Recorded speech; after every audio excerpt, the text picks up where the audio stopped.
nuestra esperanza y socorro. De ti viene la salvación.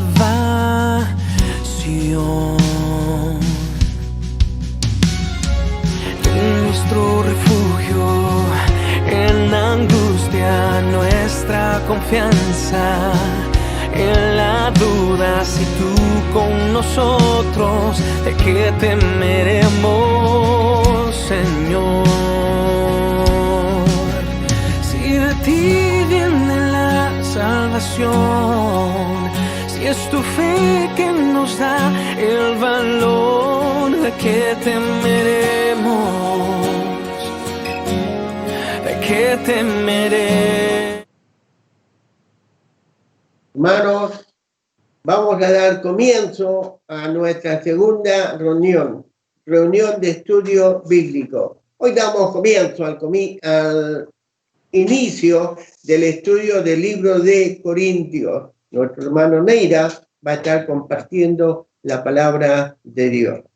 El himno 334 nos dice: ama la Biblia.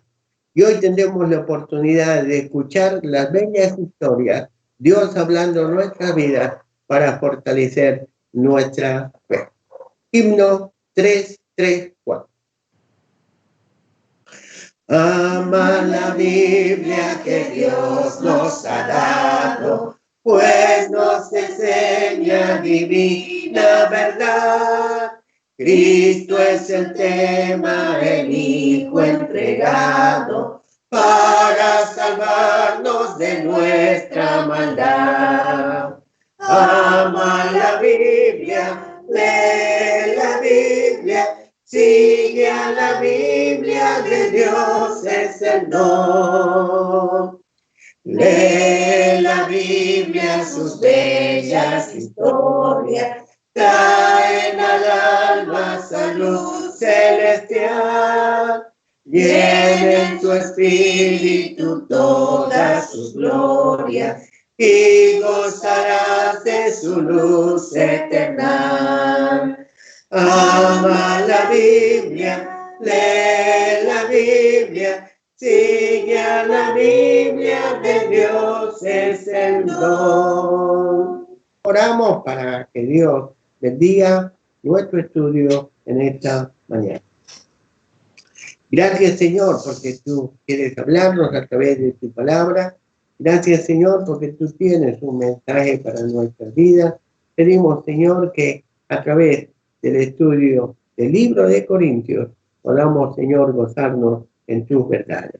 Pedimos que tú seas con tus siervos, a quien vas a utilizar, que tú prepares nuestros corazones y que todos, al escuchar tu verdad, podamos gozarnos, Señor, en el mensaje que tú tienes para nuestra vida. Ponemos esta reunión en tus manos por Cristo Jesús, nuestro Salvador.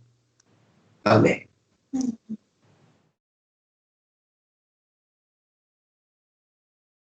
Bueno, muy buenos días, hermanos. Un gusto para mí compartir con ustedes esta mañana en la reunión. Como decía el hermano Chambi, vamos a empezar un estudio estos siguientes 6 domingos sobre 1 Corintios. Y bueno, me gustaría comenzar recordándoles también que puedan animarse a participar en el concurso bíblico que ya le hemos llegado a hacer llegar el video, ya lo mandamos ayer. Así que espero que estén animados, que puedan sumarse al concurso bíblico, más allá de ganar un libro que pueda ser de bendición para tu vida y que pueda animarte a buscar de Dios, ¿no? A través de esta carta de Corintios. Y bueno, antes de empezar a ver un poquito qué nos habla el Señor a través de esta hermosa carta, vamos a orar para dejar este tiempo en las manos de Dios y también este mes y medio que vamos a estar compartiendo esta carta de Pablo para que sea el Señor hablándonos y para que podamos sacar también cosas prácticas para nuestras vidas. ¿Oramos? Señor, le damos tantas gracias por este día que nos regalas, Padre. Gracias por el privilegio que nos da de poder escuchar tu palabra. Gracias por tu amor, tu misericordia. Te queremos pedir, Señor, que seas tú hablándonos a través de 1 Corintios, que seas tú quebrantando nuestros corazones, enseñándonos, Padre, a través de tu palabra y que nos ayudes a ponerla en práctica, Señor. Queremos dejar este tiempo en tus manos para que tú nos hables, Padre. En el nombre de Jesús. Amén. Muy bien. Primera a los Corintios. Vamos a ver un poquito, primero empezando, dónde está ubicada la ciudad de Corinto, ¿no? Ahí hay un mapa que vamos a estar viendo. Corinto era una ciudad muy, muy importante. En el tiempo de Pablo era una ciudad comercial gigante con dos puertos, uno al este y otro al oeste. En los dos puertos llegaban mercaderías tanto del oriente como del occidente. Entonces, era una ciudad muy transitada, era una ciudad de paso, como así se dice, donde muchos marineros o donde muchas personas buscaban asilo mientras esperaban el tiempo de zarpar en un barco y tomar otro rumbo, ¿no?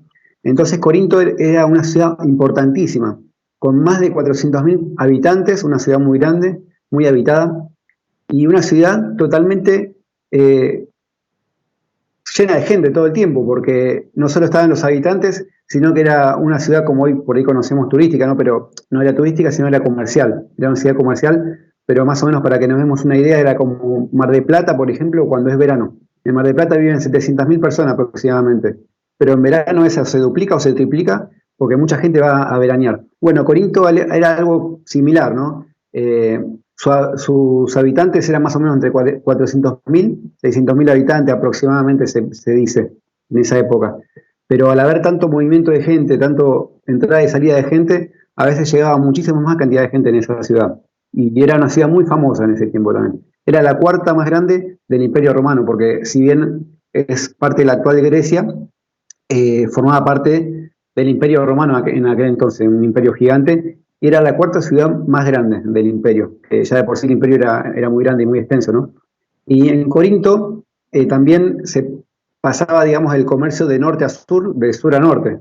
Entonces era el único lugar que conectaba el norte con el sur. Entonces los que sí venían por ahí de Egipto, del sur de África, del norte de África, perdón, o sea, del sur de Corinto, sí o sí tenían que pasar por Corinto para comerciar. Y lo mismo del norte, bajaban a Corinto. Entonces, eh, era era un flujo constante en la ciudad, mucha gente. Entonces podemos entender, y según la historia, Corinto era una de las ciudades más ricas de ese entonces, porque entraba mucho dinero y los comerciantes obviamente vendían todo el tiempo. Era una ciudad de esplendor en cuanto a lo económico. En cuanto a lo social y religioso, era una ciudad muy corrupta, una ciudad totalmente hundida en el pecado. Allí estaba el templo de Afrodita para los griegos y Venus para los romanos, ¿no? Que era la diosa del amor, la diosa de la fertilidad, la diosa de la pasión, ¿no? En ese templo que era tremendo, se dice, o sea, una gran obra era, en ese templo había más de 1.000 mujeres que se prostituían, eran prostitutas, y el sexo era una religión en ese entonces. Vos ibas a rendir culto a Afrodita, a ese templo, y bueno, el sexo era lo que se practicaba para rendir culto, ¿no? Entre otras cosas. También había muchas fiestas, se sacrificaban animales a los ídolos, comían de esos animales sacrificados a los ídolos, que después vamos a ver que eso también Pablo exhorta a lo largo de la carta. Pero el contexto en el cual estaban los corintios era muy complicado. Era muy difícil vivir una vida santa, pura, en tan grande contexto de corrupción, ¿no? No solo había pecado, sino que la religión era el sexo. No eso, sino también las borracheras y mucha bajeza moral había en la ciudad, ¿no? Y en ese contexto, Pablo, en Hechos capítulo 18, ya lo pudimos ver, Pablo llega a esa ciudad porque ve una gran oportunidad para predicar el Evangelio. Ahí había gente que venía de todas partes del mundo en ese momento. Y era una oportunidad para predicar el Evangelio a una persona y que esa persona lo lleve a su ciudad o a su lugar de origen. Y Pablo vio en Corinto una oportunidad espectacular para predicar el Evangelio y así fue. En su segundo viaje misionero, como vimos ya en Hechos, ya hemos leído también en los devocionales, Pablo llega a Corinto y comienza a predicar el Evangelio como tenía bien acostumbrado en la sinagoga. Primero a los judíos. Se convertían en un grupo de judíos y ahí ya después iban a los gentiles, ¿no? Entre ellos. Esa era más o menos la estrategia de Pablo. Entonces Pablo llega y no la tiene nada fácil. Vemos que el Señor mismo lo anima a Pablo para que se quede en Corinto y siga predicando el Evangelio. Y después vemos cómo él asumió ese reto y se quedó 1 año y 6 meses, 1 año y medio se quedó, 18 meses. 1 año y medio se quedó en Corinto predicando y así es como se fundó esta iglesia. Y esta carta es una carta enviada a los corintios, por eso decimos que es la primera a los corintios. Fue de Pablo a la iglesia de Corinto, ¿no? Y vamos a empezar leyendo los pasajes. Hoy vamos a ver nada más el capítulo 1. Vamos a tratar de abarcar los temas principales del capítulo 1. La idea es que el próximo domingo y los siguientes podamos tener la reunión a la mañana como ahora y otra a la noche para poder abarcar los 16 capítulos. También los miércoles van a estar los hermanos compartiendo el capítulo, digamos, siguiente, de que vamos hoy. Por ejemplo, el miércoles que viene va a estar Luis compartiendo el capítulo 2. Así podemos seguir una línea de estudios de toda la carta, que no es muy larga, pero es muy rica en muchos aspectos, ¿no? Habla muchas cosas, Pablo. Y vamos a ver el tema principal de la carta. El tema principal de la carta es la santificación por la fe, por medio de la fe en Jesucristo.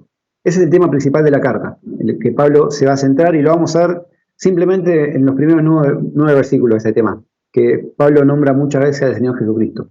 Los versículos claves son dos: 1 Corintios 1:10, que lo vamos a leer hoy, y 1 Corintios 14:40, que es: pero hágase todo decentemente y en orden. Después vamos a llegar a ver por qué Pablo le decía esto, ¿no?, a los corintios.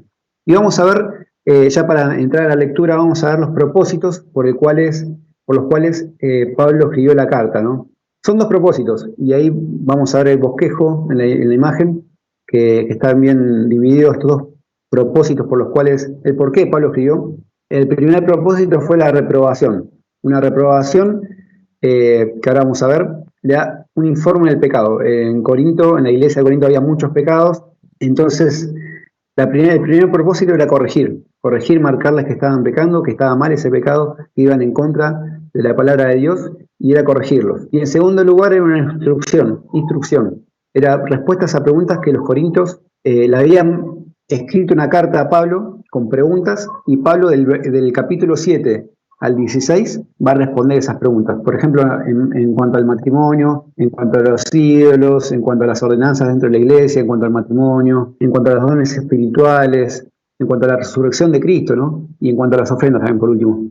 Este es el bosquejo que vamos a ir respetando a lo largo de este mes y medio de la enseñanza, para poder ver cumplido, ¿no?, esos propósitos por los cuales Pablo hizo esta carta, que era para, en primer lugar, corregir el pecado que había en la iglesia, y en segundo lugar, instruirlos, darle enseñanza, darle doctrina a los hermanos de Corinto, ¿no? Y vamos a comenzar ya leyendo el capítulo 1, y vamos a ver esos 3 puntos en el día de hoy, que figuran ahí en la pantalla. En primer lugar, vamos a ver la posición de ellos en Cristo. Pablo no empieza la carta exhortándolos y acusándolos de su pecado, no. Empieza marcando la posición que los creyentes en Cristo tenemos justamente en Cristo, ¿no? Vamos a leer los versículos rápidamente y vamos a ir desglosándolos quizás un poquito. No se puede hacer tan profundo por el tiempo, porque avanza, pero vamos a ir tratando de sacar el mayor provecho a estos versículos y a esta carta. Ahí el capítulo 1, en 1 Corintios, a los Corintios capítulo 1, versículo 1, dice: Pablo, llamado a ser apóstol de Jesucristo por la voluntad de Dios, y el hermano Sóstenes, a la iglesia de Dios que está en Corinto, a los santificados en Cristo Jesús, llamados a ser santos con todos los que en cualquier lugar invocan el nombre de nuestro Señor Jesucristo, Señor de ellos y nuestro. Gracia y paz a vosotros, de Dios nuestro Padre y del Señor Jesucristo. Acá Pablo se presenta como habitualmente hace en las cartas, ¿no? Pablo, apóstol de Jesucristo.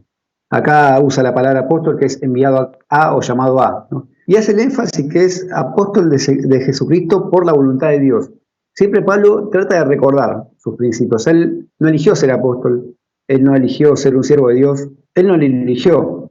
Él perseguía a la iglesia, como vimos en Hechos, él asolaba, respiraba aún amenazas, pero un día tuvo un encuentro con Jesús y él transformó su vida. Y le dijo: ve a Damasco y ahí se te dirá lo que tienes que hacer, lo que tienes que hacer. Y ahí Pablo recibió el llamado, no solo se convirtió, sino que recibió el llamado a ser apóstol de Jesucristo, ¿no? Y eso siempre lo tiene bien en claro. Él no eligió ser apóstol, él no se autoproclamó ser apóstol, sino que fue llamado por el Señor mismo a ser apóstol de Jesucristo por la voluntad de Dios. Y el hermano Sóstenes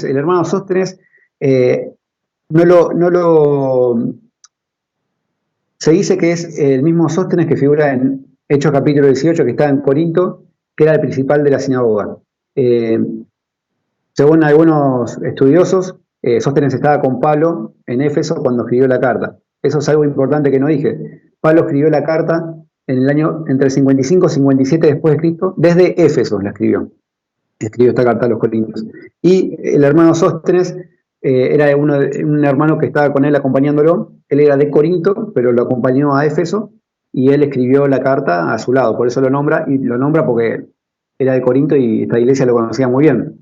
Él era el principal de la sinagoga, en Hechos 18 lo nombran, se convirtió y bueno, ahora era compañero de Pablo, ¿no?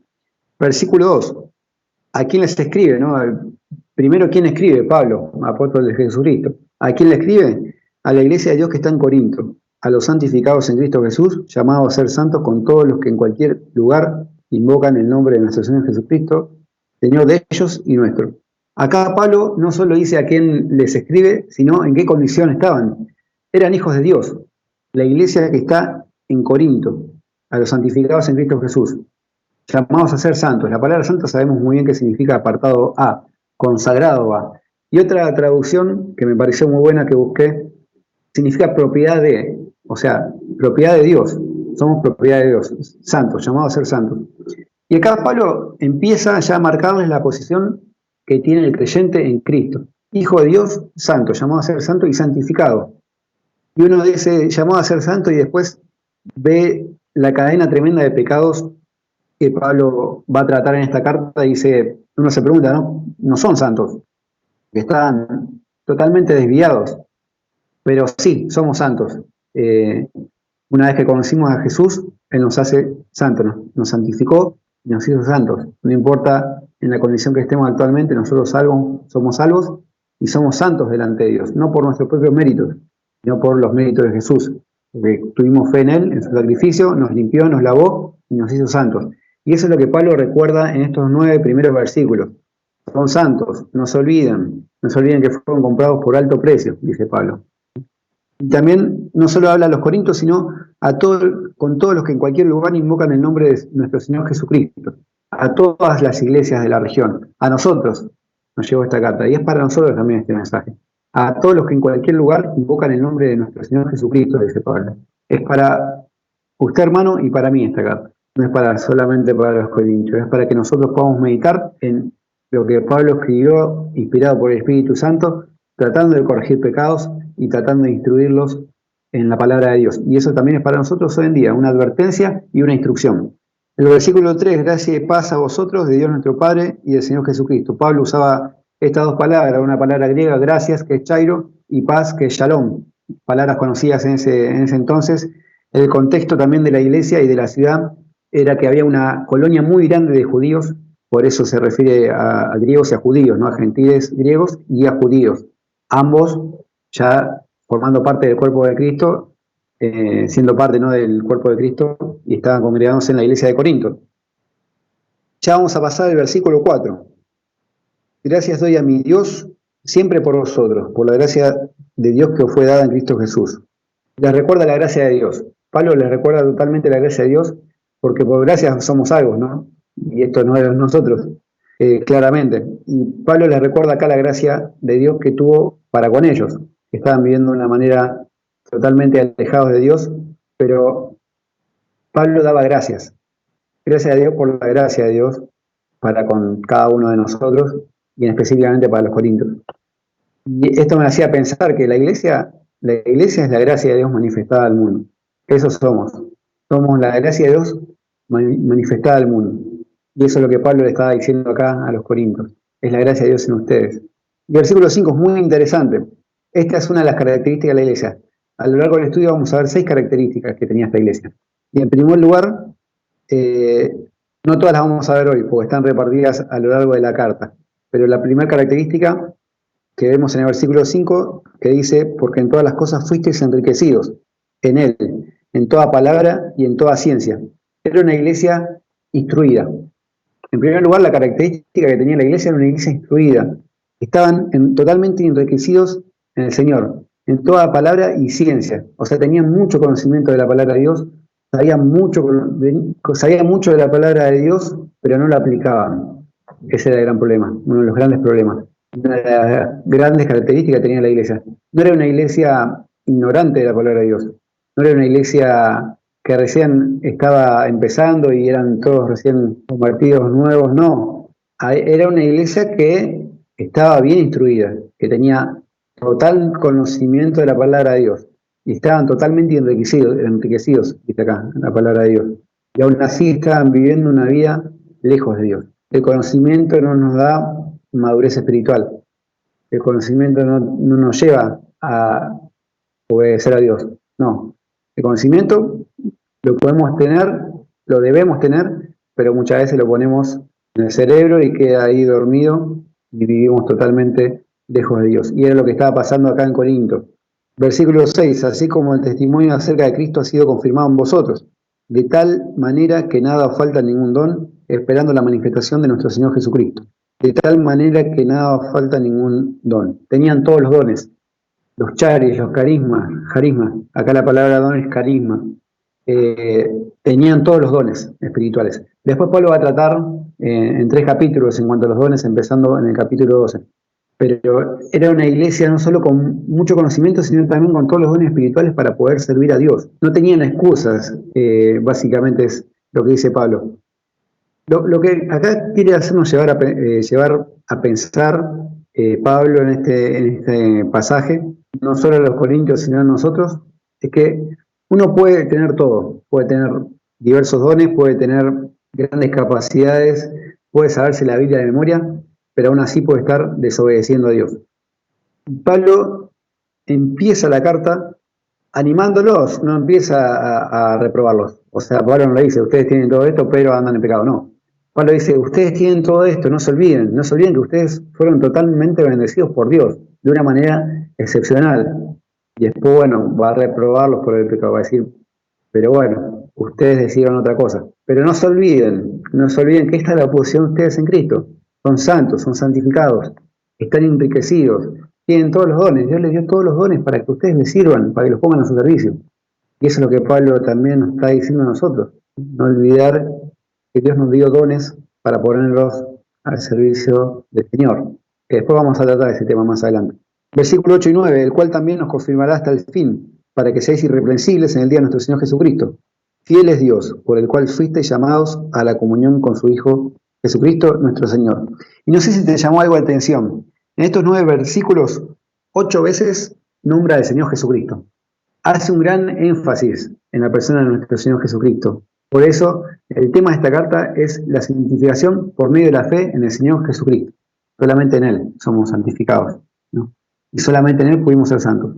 Y estos 2 versículos nos hablan del regreso del Señor a buscar a su iglesia. De tal manera que, el cual también nos confirmará hasta el fin para que sean irreprensibles en el día de nuestro Señor Jesucristo. Vivamos de tal manera que no sepamos si hoy viene el Señor Jesucristo. Eso es lo que quiere decir, irreprensible. No significa impecable, no significa alguien que no peca. Significa alguien que vive acorde a su posición. Como hijo de Dios, vive acorde a la palabra de Dios. Trata de agradar a Dios cada día. De esa manera debemos vivir. Deben vivir, le decía a los corintios. Porque no sabemos si hoy viene el Señor. Y en 1 Juan capítulo 2, 28, nos dice que nos mantengamos firmes, no sea que cuando Él venga, corramos avergonzados de Él, como que hoy no venga, Señor, porque no estoy bien con vos, no estoy bien contigo, Señor. Aguantate un día más que me pongo a cuentas y ahí sí puedes venir. De todos modos, somos salvos, no es que perdemos la salvación, pero qué vergüenza llegar al tribunal de Cristo y no tener nada que darle al Señor, porque el Señor va a juzgar nuestras obras. Ya el pecado lo juzgó en la cruz y somos justos, somos perdonados, santificados, santos, pero va a juzgar nuestras obras, qué hicimos con nuestro tiempo, qué hicimos con lo que Dios nos dio. Y qué feo sería estar ahí delante del Señor y tener ese deseo de correr avergonzado, de decir, no, ojalá me toque último, rendir cuentas. Y es lo que Pablo está diciendo, pero fiel es Dios que a pesar de que su vida y nuestra vida muchas veces no es acorde a nuestra posición en Cristo, nuestra vida no es acorde a la santidad, nuestra vida no es acorde a agradar a Dios, fiel es Dios, Dios no cambia, Dios es fiel, por el cual fuiste llamado a la comunión con su Hijo, Jesucristo.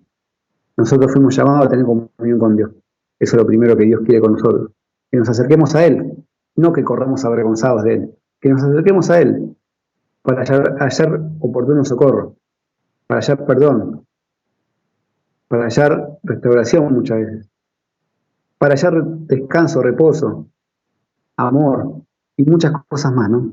Fiel es Dios, eso no lo olvidemos, hermanos, fiel es Dios. Ya en el versículo 10 va a entrar, ahí sí, empieza a nombrar el estado pecaminoso de los corintios. Ahí el segundo punto, ya vamos por el segundo punto. El estado pecaminoso de ellos como cristianos. Estaban viviendo una vida totalmente alejada de Dios. Y es importante ver que acá no está en juego nunca la seguridad de salvación o si son salvos o no. Eran salvos, conocían al Señor, vivían una vida en pecado, pero eran salvos. Su posición eran hijos de Dios. Su vida iba tambaleando. Y acá el versículo 10 al 16 va a empezar a tratar de este tema, las divisiones, que Pablo vierte 4 capítulos de la carta. Del capítulo 1 al 4 nos va a hablar de divisiones y el por qué estaban divididos los corintios. El gran problema de la iglesia es la división. El gran problema de la iglesia es la división. Y acá empieza con un ruego. Os ruego, pues, hermanos, el versículo 10, por el nombre de nuestro Señor Jesucristo, que habléis todos una misma cosa y que no haya entre vosotros divisiones, sino que estéis perfectamente unidos en una misma mente y en un mismo parecer. Les rogaba que hablen todos una misma cosa, que tengan una misma mente, no solo que hablen una misma cosa, sino que tengan una misma mente entre vosotros. Perfectamente unidos, una misma mente y un mismo parecer. Esa frase, perfectamente unidos, es un término que se usa en medicina, que es unir un hueso roto, o soldar un hueso roto. Una fractura. Lo va a hacer con esto de una fractura. Tac. Se fracturó, se levantó un hueso sobre otro o se separaron. Y bueno, el doctor tiene que hacer un tratamiento para tratar de unirlos de nuevo. Y eso habla de que van a estar de nuevo unidos y fuertes, pero ya separados, uno va para un lado, otro para el otro, ¿no? Y Pablo muchas veces, pero acá en esta carta hace énfasis en que la iglesia es como un cuerpo, el cuerpo de Cristo. Y empieza a hablar de los miembros, y bueno, si hay divisiones en el miembro, en el cuerpo, uno va a querer ir por un lado, otro por otro, y nunca nos vamos a poner de acuerdo, y realmente no se va a cumplir el propósito de la iglesia. Y ahí Pablo les ruega, por favor, hermanos, ¿por qué hay divisiones? No debe ser así. Y esto me hacía acordar a Juan capítulo 17, cuando el Señor Jesús ora al Padre para pedirle por la unidad de los hijos de Dios. Te pido, oraba el Señor Jesús, te pido, Padre, para que ellos sean uno como nosotros, como tú y yo somos uno, decía el Señor. Para que el mundo conozca, para que el mundo crea. Por eso oraba el Señor Jesús. Y una iglesia dividida no es luz. Una iglesia dividida no es testimonio. Una iglesia dividida no es amor. Pablo hace énfasis en esto, ¿no? Y recordaba esa hermosa oración del Señor Jesús. Un capítulo 17, después si tiene tiempo, hermano, léalo. Pero la iglesia estaba dividida. Y Pablo se había enterado en el versículo 11, porque he sido informado cerca de vosotros, hermanos míos, por los de Cloé, que hay entre vosotros contienda. Había divisiones, había contiendas, discusiones, peleas, pleitos.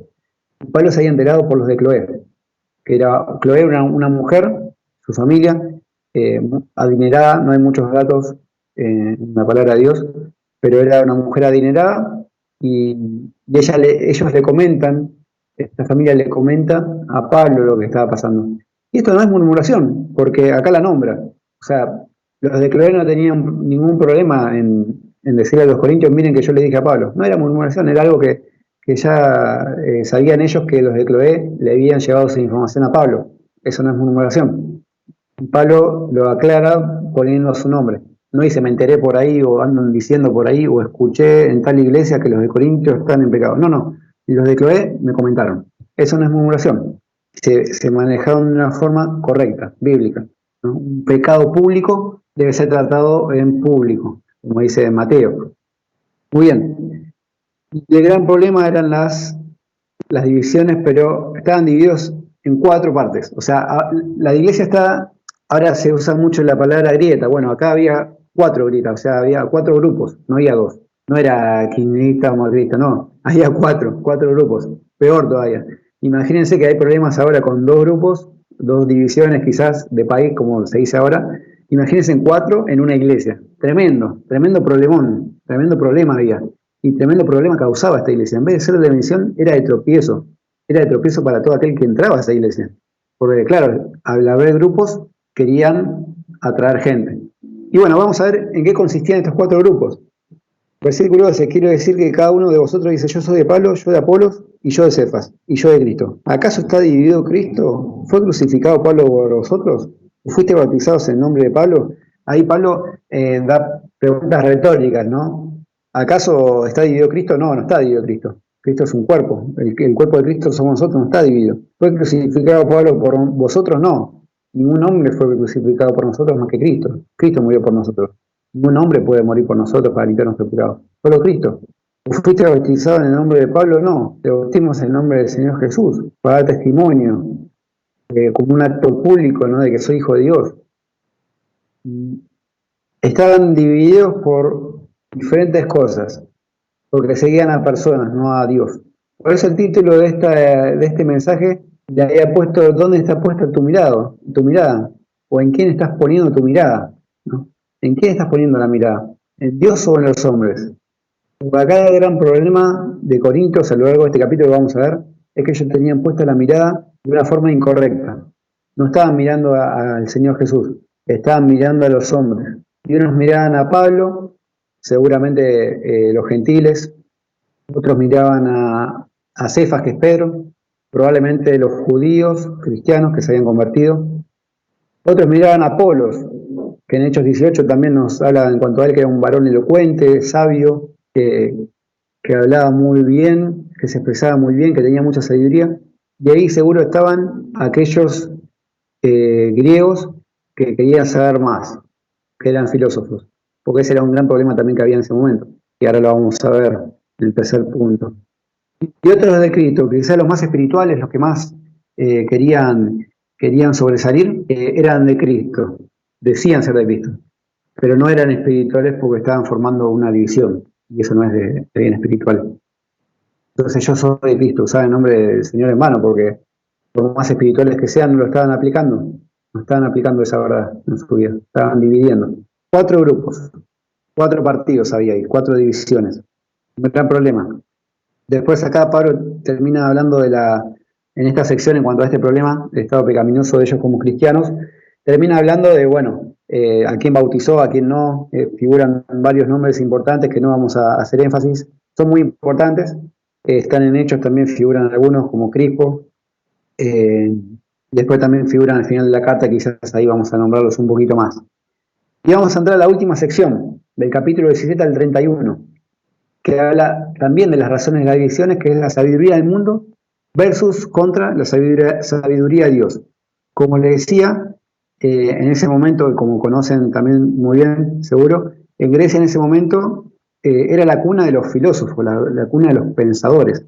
Como se diría en el fútbol, era el semillero. De ahí salían los grandes pensadores, los grandes filósofos. Y años anteriores estuvieron Aristóteles, estuvieron Platón, ¿no? Grandes filósofos en Grecia y en esa región. Entonces, ahí los que se convertían tenían cierto conflicto quizás en tema de la sabiduría. Querían saber más, quizás, pero no sanamente, sino para tener en poco el Evangelio. Y ahí vamos a leer los versículos que nos explican mucho mejor de lo que estamos hablando. Pero ese era un problema de las divisiones, la sabiduría.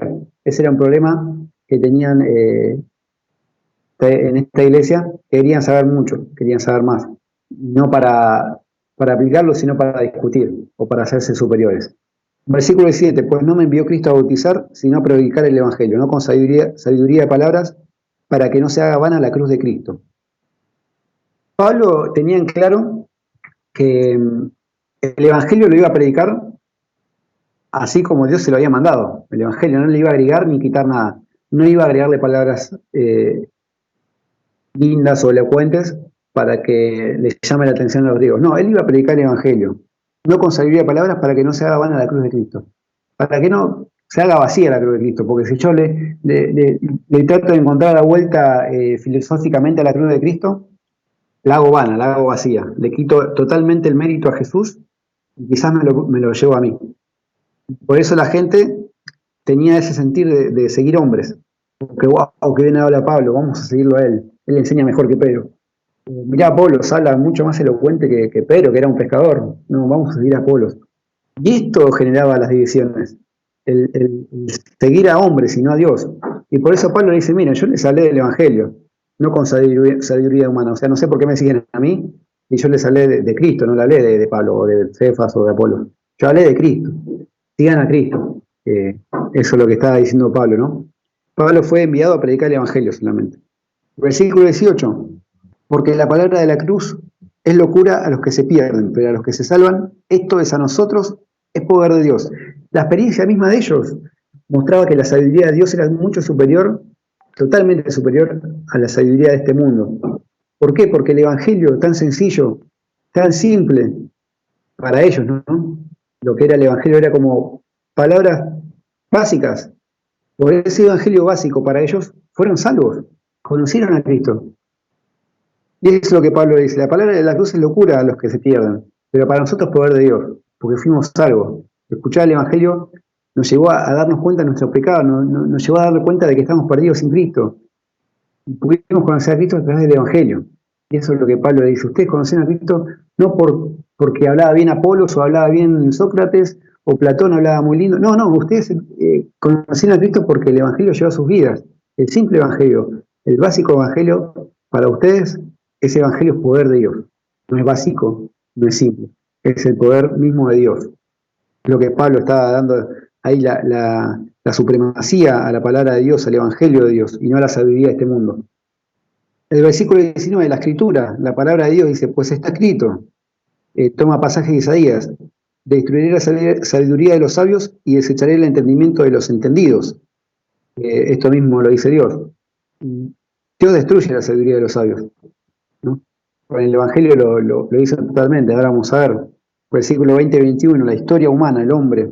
¿Dónde está el sabio? ¿Dónde está el escriba? El sabio es el griego, el escriba el judío. ¿Dónde está el disputador de este siglo? Todo aquel que se opone a Dios o a la palabra de Dios. ¿No ha enloquecido Dios la sabiduría del mundo?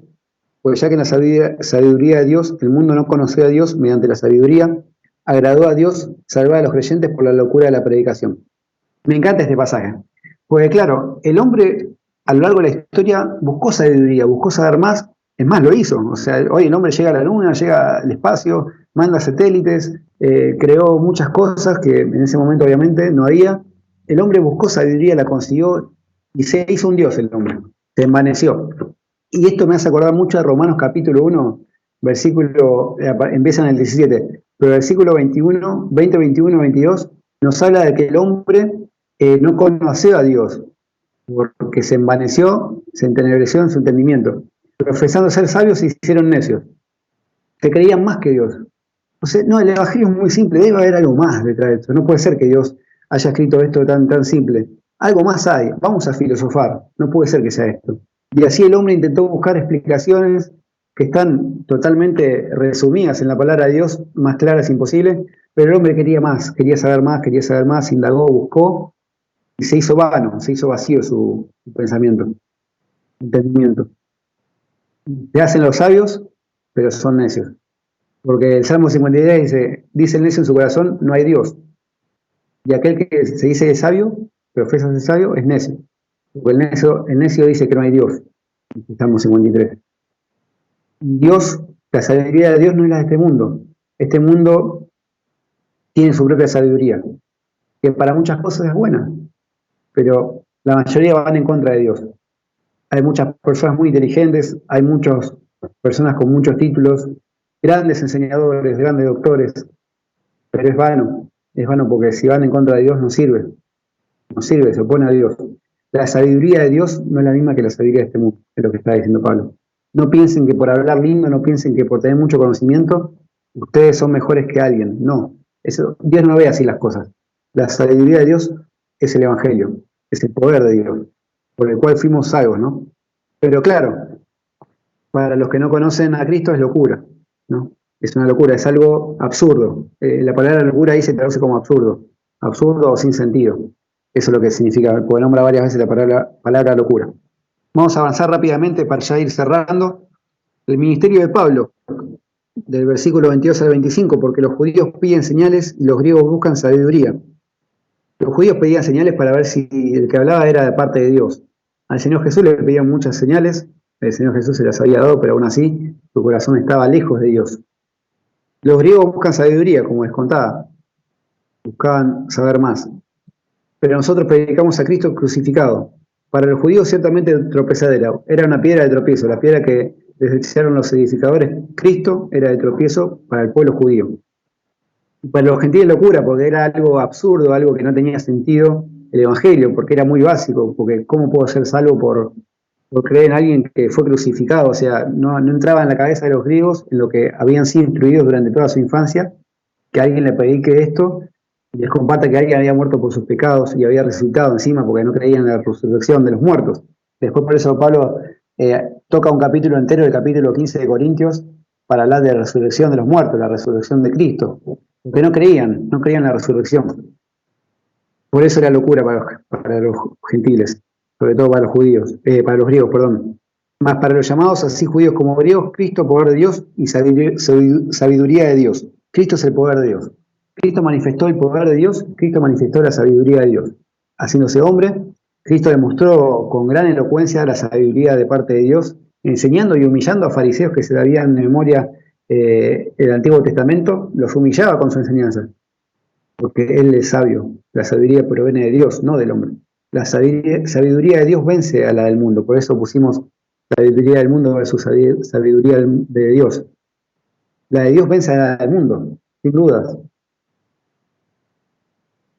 Porque lo insensato de Dios es más sabio que los hombres, y lo débil de Dios es más fuerte que los hombres. A ver, este versículo no quiere decir que Dios haya algo insensato de parte de Dios o algo débil.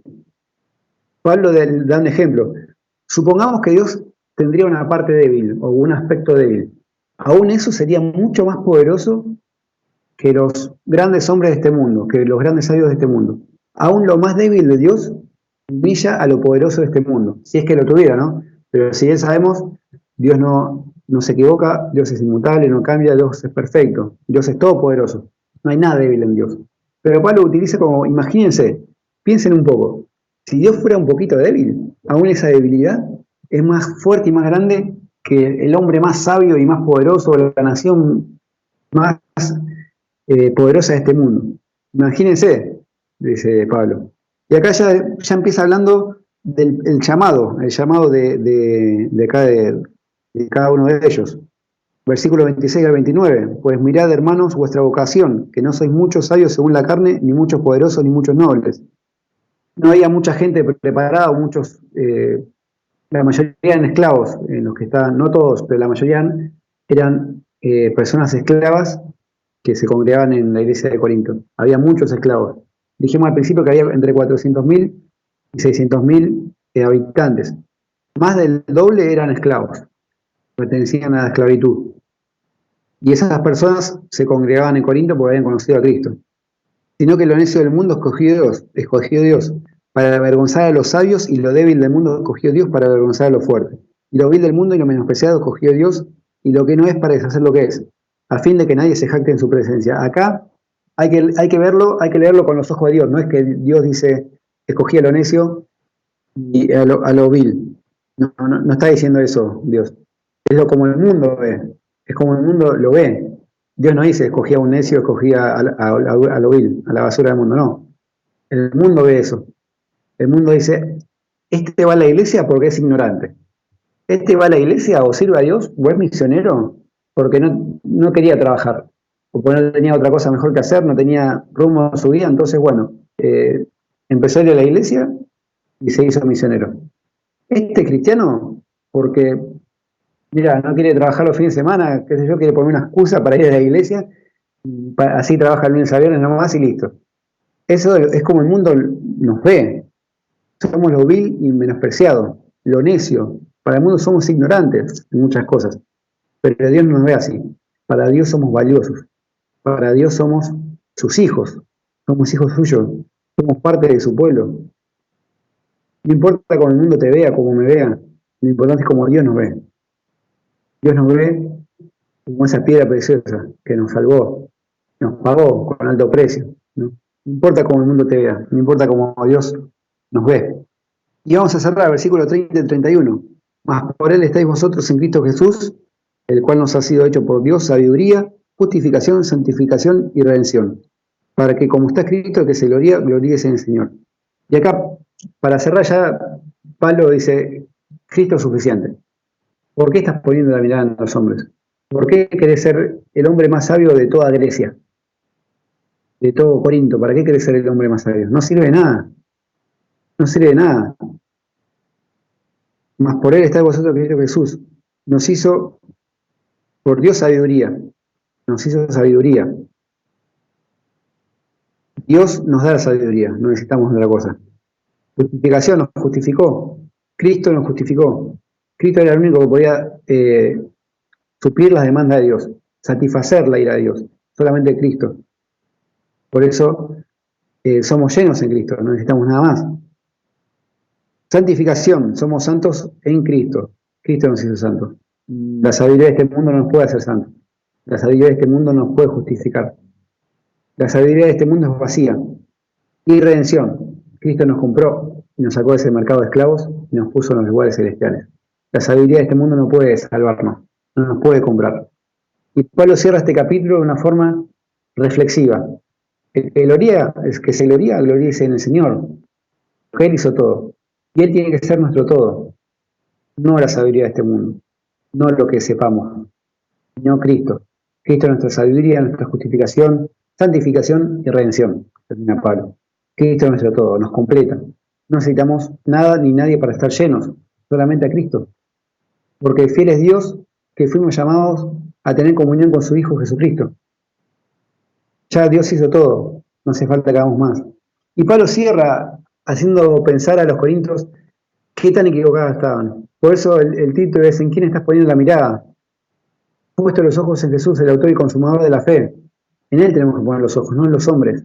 Los corintios tenían la mirada equivocada, la ponían en cualquier lado. Pero acá Pablo está diciendo: no, ustedes tienen que poner la mirada en Cristo. Cristo hizo todo. Con ese tan simple evangelio que ustedes le llaman y muchos denigran o lo tienen como algo necio, vacío o absurdo, ese evangelio te salvó a vos y a mí, está diciendo Pablo. Nos salvó a nosotros. Ese Dios que muchos no quieren conocer, Él te conoce y te ama, y para eso es muy valioso. Esas personas que hablaron mal de vos, que te dicen cosas feas o que te dicen ignorante o que no servís para nada, para Dios sos valioso, está diciendo Pablo. Para Dios sos valioso. Me gustaría terminar para que pensemos en estas cosas, ¿no? Las divisiones en la iglesia. Vamos a seguir hablando de esto en los diferentes capítulos hasta el 4. Pero ¿qué provecho tienen si Cristo oró por la unidad de la iglesia? Estamos rompiendo, estamos quebrantando la voluntad de Dios si no estamos unidos en el cuerpo de Cristo. Uno va para un lado y otro para otro. No estamos quebrantando el principio bíblico de la unidad. Y eso estaban haciendo en Corinto. Y algo que nos hace estar divididos es poner la mirada en hombres. Poner la mirada en problemas, poner la mirada en los defectos del hombre, poner la mirada en la enseñanza del hombre, que puede fallar, o es muy buena, entonces sigo a ese hombre. Ponemos la mirada en los hombres, obviamente nos vamos a desviar. Si miramos a Cristo, vamos a estar firmes en el Señor, viendo su palabra, buscando la unidad del cuerpo de Cristo, la iglesia. Y hermanos, que podamos meditar en este pasaje, realmente que podamos estar unidos como iglesia, quizás en este tiempo tan difícil, que estamos justamente separados, cada uno en su casa, pero que podamos mantener esa unidad en Cristo, porque somos un cuerpo, que podamos orar unos por otros, que podamos aconsejarnos unos a otros, que podamos suplir las necesidades unos a otros.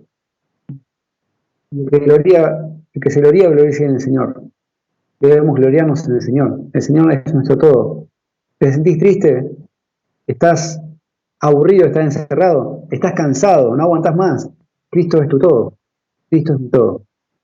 Cristo es tu sabiduría, tu justificación, tu santificación y tu redención. No lo olvides, hermano. No lo olvidemos. Cristo es nuestro todo. Pongamos la mirada en Cristo nada más. Vamos a orar para cerrar. Señor, le damos gracias por este día, Padre, gracias por tu palabra, gracias porque podemos meditar un poquito en ella, y te agradecemos, Padre, porque tú nos hablas, Señor. Te pedimos que podamos poner nuestra mirada en Cristo, que te miremos a ti, Padre, y no miremos los problemas, Señor, sino que podamos tomar de tu mano cada día, y podamos aferrarnos a tu palabra y a tus promesas, Padre. Gracias por tu gran amor con que nos amas, y te pedimos, Señor, que tú nos ayudes a aplicar tu palabra a nuestras vidas, que podamos ser luz cada uno, Señor, en nuestros hogares, y también como iglesia, Padre, en este tiempo tan difícil. que podamos mostrar a Cristo, Señor, para tu gloria y para poder alcanzar a los perdidos a Cristo, Señor. Gracias por tu gran amor con que nos amas y gracias porque tú eres fiel, Padre. En el nombre de Jesús, amén.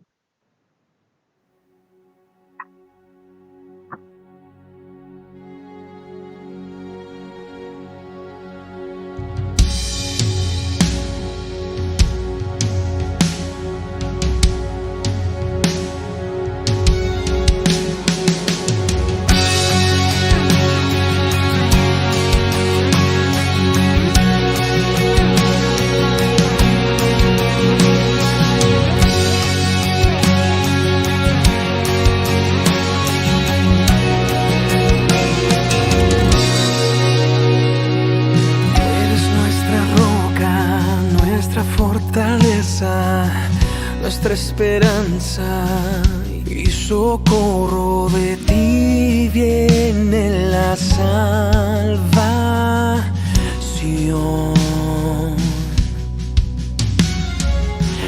Nuestro refugio en angustia, nuestra confianza en la duda. Si tú con nosotros, ¿de qué temeremos, Señor? Si de ti viene la salvación, si es tu